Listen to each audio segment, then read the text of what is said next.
Hatchet Chapter 9. In Chapter 8, Brian had some bad luck when he was stuck with the porcupine's quills, but the situation turned out to be helpful. If you remember, when Brian threw the hatchet at the porcupine, it hit the shelter wall, and Brian saw sparks fly. Now he realizes that he can use the hatchet to make fire by hitting the back of the hatchet against the shelter wall and making sparks. However, he will need something to catch the sparks and make a true fire. Let's read on in this chapter and see how he does it. So, page 87, we see a couple things Brian uses here. It is dried grass and twigs.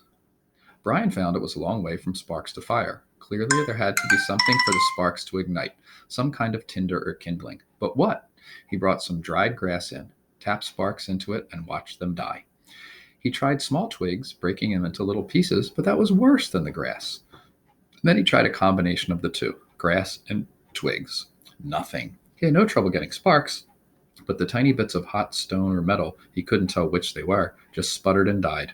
He settled back on his haunches in exasperation, looking at the pitiful clump of grass and twigs.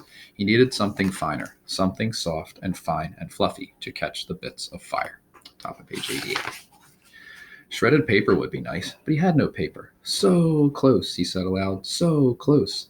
He put the hatchet back in his belt and went out of the shelter, limping on his sore leg. There had to be something, had to be. Man had made fire. There had been fire for thousands, millions of years. There had to be a way. He dug in his pockets and found the $20 bill in his wallet. Paper. Worthless paper out here, but if he could get a fire going. He ripped the 20 into tiny pieces, made a pile of pieces and hit sparks into them. Nothing happened. They just wouldn't take the sparks. But there had to be a way, some way to do it. Not 20 feet to his right, leaning out over the water, were birches, and he stood looking at them for a full half-minute before they registered on his mind. They were a beautiful white with bark, like clean, slightly speckled paper. Paper! He moved to the trees, where the bark was peeling from the trunks. It lifted in tiny tendrils, almost fluffs. Brian plucked some of them loose, rolled them in his fingers. They seemed flammable, dry and nearly powdery. He pulled and twisted bits off the trees, packing them one hand while he picked, top of page 89, them with the other, picking and gathering until he had a wad close to the size of a baseball. There he went back into the shelter and arranged the ball of birch bark peelings at the base of the black rock. As an afterthought, he threw in the remains of the $20 bill. He struck, and a stream of sparks fell into the bark and quickly died. But this time one spark fell on one small hair of dry bark, almost a thread of bark, and seemed to glow a bit brighter before it died. The material had to be finer, which means thinner. There had to be a soft and incredibly fine, thin nest for the sparks. I must make a home for the sparks, he thought. A perfect home or they won't stay. They won't make fire. He started ripping the bark using his fingernails at first. And when that didn't work, he used the sharp edge of the hatchet, cutting the bark in thin slivers. Hairs so fine they were almost not there. It was painstaking work, slow work, and he stayed with it for over 2 hours. Twice he stopped for a handful of berries, and once to go to the lake for a drink. Then back to work, the sun on his back, until at last he had a ball of fluff as big as a grapefruit, dry birch bark fluff. He positioned his spark nest, as he thought of it, at the base of the rock, used his thumb to make, top of page 90, a small depression in the middle, and slammed the back of the hatchet down across the black rock. A cloud of sparks rained down, most of them missing the nest, but some, perhaps 30 or so, hit in the depression, and some of those 6 or 7 found fuel and grew, smoldered, caused the bark to take on the red glow. Then they went out. Close. He was close. He repositioned the nest, made a new and smaller dent with his thumb, and struck again. More sparks, a slight glow, then nothing. It's me, he thought. I'm doing something wrong. I do not know this. A cave dweller would have had a fire by now. A Cro-Magnon man would have had a fire by now. But I don't know this. I don't know how to make a fire. Maybe not enough sparks. He settled the nest in place once more and hit the rocks with a series of blows as fast as he could. The sparks poured like a golden waterfall. At first they seemed to take. There were several, many sparks that found life and took briefly, but they all died, starved. He leaned back. They are like me. They are starving. It wasn't quantity. There were plenty of sparks, but they needed more. Top of page 91. I would kill, he thought suddenly, for a book of matches. Just one book, just one match I would kill. What makes fire? He thought back to school, to all those science classes. He had ever learned what made fire? Did a teacher ever stand up there and say, "This is what makes a fire"? He shook his head, tried to focus his thoughts. What did it take? You have to have fuel, he thought. And he had that. The bark was fuel, oxygen. There had to be air. He needed to add air. He had to fan on it, blow on it.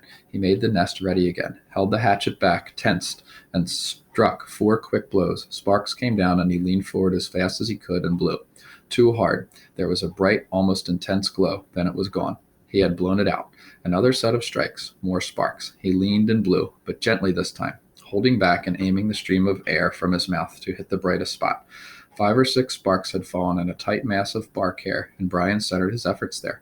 The sparks grew with his gentle breath. The red glow moved from sparks themselves into the top of page 92. Bark moved and grew and became worms, glowing red worms that crawled up the bark's hair and caught other threads of bark and grew until there was a pocket of red as big as a quarter, a glowing red coal of heat. And when he ran out of breath and paused to inhale, the red ball suddenly burst into flame. Fire, he yelled. I've got fire. I've got it. I've got it. I've got it. But the flames were thick and oily and burning fast, consuming the ball of bark as fast as if it were gasoline. He tried to feed the flames, keeping them going, working as fast as he could. He carefully placed the dry grass and wood pieces he had tried at first on top of the bark and was gratified to see them take. But they would go fast. He needed more and more.